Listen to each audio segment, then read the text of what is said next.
उमर रज़ी अल्लाह अन्हु दूध पीना शुरू करते हैं ना, जो हिस्सा पी रहे हैं वो उनके पेट से बाहर निकलता जा रहा है। This is his condition. हकीम जब आता है, हकीम जब देखता है कि ये सिचुएशन है, तो कहता है कि या अमीरुल मोमिनीन, आप ज़्यादा देर तक बच नहीं पाएंगे, लिहाजा आप वसीयत कर लें। तो उमर रज़ी अल्लाह अन्हु, he comes back to Medina after the Hajj, और द डेट इज 21 ज़ुल्हिज्जा, 21 ज़ुल्हिज्जा, और जुम्मे का दिन होता है। And the year is 23rd year of हिजरा, 23 साल हो जाते हैं हिजरत के। अब वो खुतबा दे रहे हैं जुम्मा का खुतबा देते हैं और लोगों को बताते हैं अपने ख्वाब के बारे में। कहते हैं अय्युहन्नास, ए लोगो, मैंने ख्वाब देखा है। ख्वाब में मैंने क्या देखा है कि एक रूस्टर, एक मुर्गा मेरे पास आता है और उसने मुझे 2 दफ़ा अपनी चोंच मेरे फोरहेड पे मारी है, और मुझे ये इंडिकेशन मिल रही है कि मैं अब बहुत जल्दी इस दुनिया से जाने वाला हूँ। लेकिन लोग फिर कहते हैं, अमीरुल मोमिनीन, आप खलीफा क्यों नहीं अपॉइंट कर देते? कहते हैं कि ये अल्लाह सुब्हानहू व तआला का दीन है, अल्लाह ताला अपने दीन को महरूम नहीं रखेगा। अल्लाह सुब्हानहू व तआला के अपने प्लान्स हैं। होता क्या है कि एग्जैक्टली आफ्टर 2 डेज, यानी 23rd ज़ुल्हिज्जा, ये अभी जुम्मे का दिन होता है, 2 दिन के बाद फजर की नमाज के लिए अब वो तैयार होते हैं और फजर की नमाज के लिए जाते हैं मस्जिद की तरफ। फजर की नमाज लीड करने लगते हैं। उससे पहले बहुत सारे नरेशंस हैं। आप देखें, अब जाहिर बात है उनकी शहादत का अभी वाक़या मैं आपके सामने रखूंगा। सहाबा इकराम बहुत सारे मौजूद थे वहाँ पे, तो हमें बहुत सारी नरेशंस मिलती हैं कि जिन्होंने देखा थी उनकी शहादत। तो एक नरेशन है आमिर बिन मैमून की, दैट इज़ वेरी एक्सटेंसिव, वो मैं नरेशन आपके सामने रखूंगा। कहते हैं, आमिर कहते हैं रज़ी अल्लाह अन्हु, कि मैं उस दिन जो इमाम हैं उमर रज़ी अल्लाह अन्हु, वो तो सबसे आगे हैं, मेरे आगे अब्दुल्ला बिन अब्बास खड़े हैं और मैं सेकंड रो में हूँ, सेकंड सफ में हूँ। वो नरेट करते हैं। एक तो वहां पे बिल्कुल रोशनी नहीं थी, that was completely dark at that time, कोई रोशनी नहीं थी।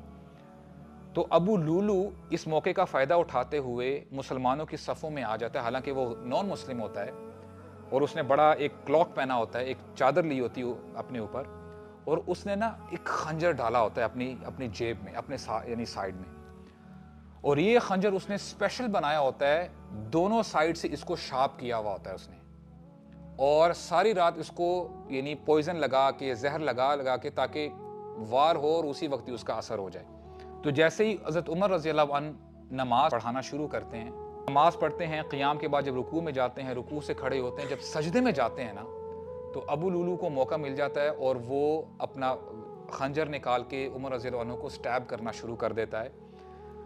उनकी कमर पे, यानी कमर पे स्टैब करता है, शोल्डर्स में करता है, यानी कम से कम 8-9 दफ़ा जब स्टैब कर देता है ना, उमर रज़ी अल्लाह अन्हु अब सीधा हो जाते हैं, उनकी कमर ज़मीन पे होती है और वो भारी सांस लेते हैं, और आखिरी वार जो करता है ना अबू लूलू, वो उनके पेट में करता है, जो कि बड़ा भारी एक वार होता है। ये करने के बाद ना अबू लूलू भागने की कोशिश करता है। जब वो भाग रहा होता है, कुछ सहाबा इकराम उसको पकड़ने की कोशिश करते हैं।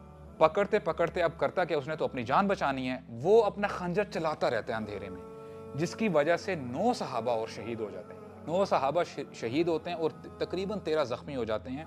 कुछ सहाबा मैनेज कर लेते हैं और अबू लूलू के ऊपर चादर फेंक देते हैं। जब अबू लूलू को पता चल जाता है ना कि नाउ मैं बस घेरा गया हूं, अब मैं पकड़ा जाऊंगा, तो उसी खंजर से अपने आप को स्टैब करता है और वो ही कमिट्स सुसाइड।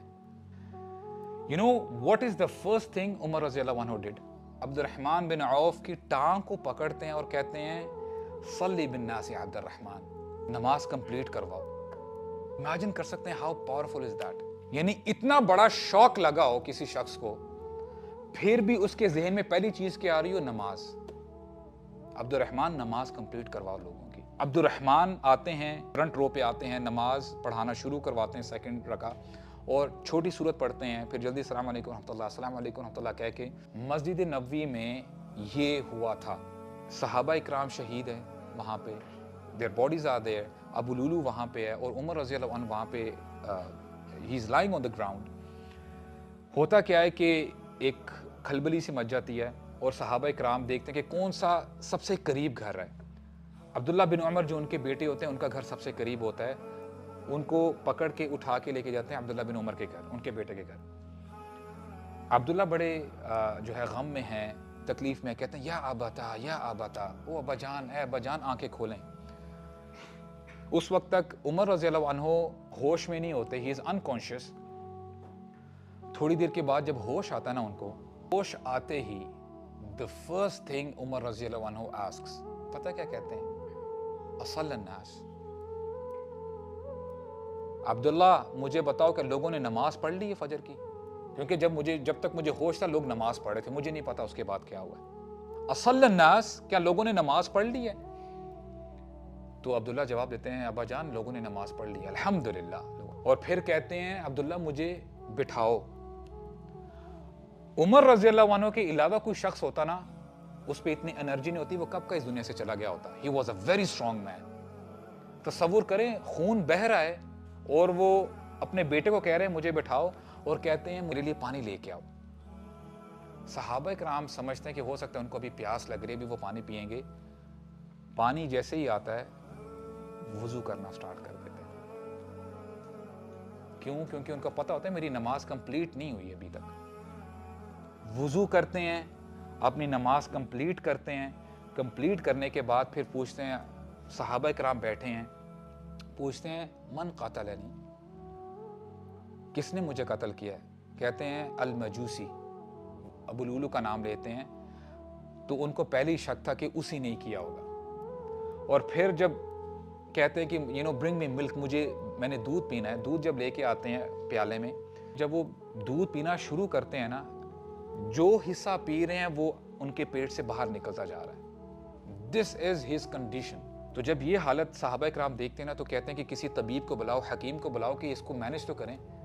जो भी वहाँ पे सर्जरी का जो भी मामला था, सर्जरी करके देखे तो सही आया, इसको बेहतर किया जा सकता है कि नहीं किया जा सकता।